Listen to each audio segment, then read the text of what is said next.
In January 2016, Eric, a middle school teacher from Boise, Idaho, rented a small cabin in a remote area for a quiet weekend getaway. It had been a tough semester, and he needed time to unwind, far from the constant noise of the city. The cabin was cozy, rustic, but with all the essentials.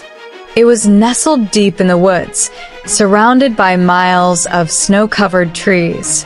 His first day was peaceful. He spent it reading by the fireplace, enjoying the solitude. That night, as the wind howled outside, Eric woke to the sound of scratching. It was faint at first, like branches brushing against the walls. But it wasn't windy enough to move the trees. He listened closely, heart pounding, as the scratching grew louder and more deliberate. He got up, grabbed a flashlight, and cautiously peeked out the window. Nothing. Just the endless stretch of dark woods. He reassured himself it was an animal and went back to bed.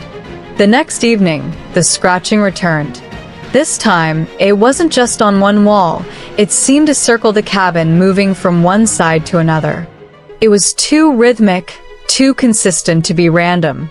Eric felt the hairs on his neck stand up. Then came the knock. A single, heavy knock at the front door. Terrified, Eric froze.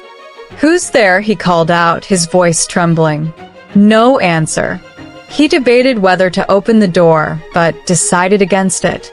Instead, he turned off all the lights and stayed as quiet as he could. Hours passed, and Eric finally drifted off on the couch. Around 3 a.m., he woke to the feeling of something watching him.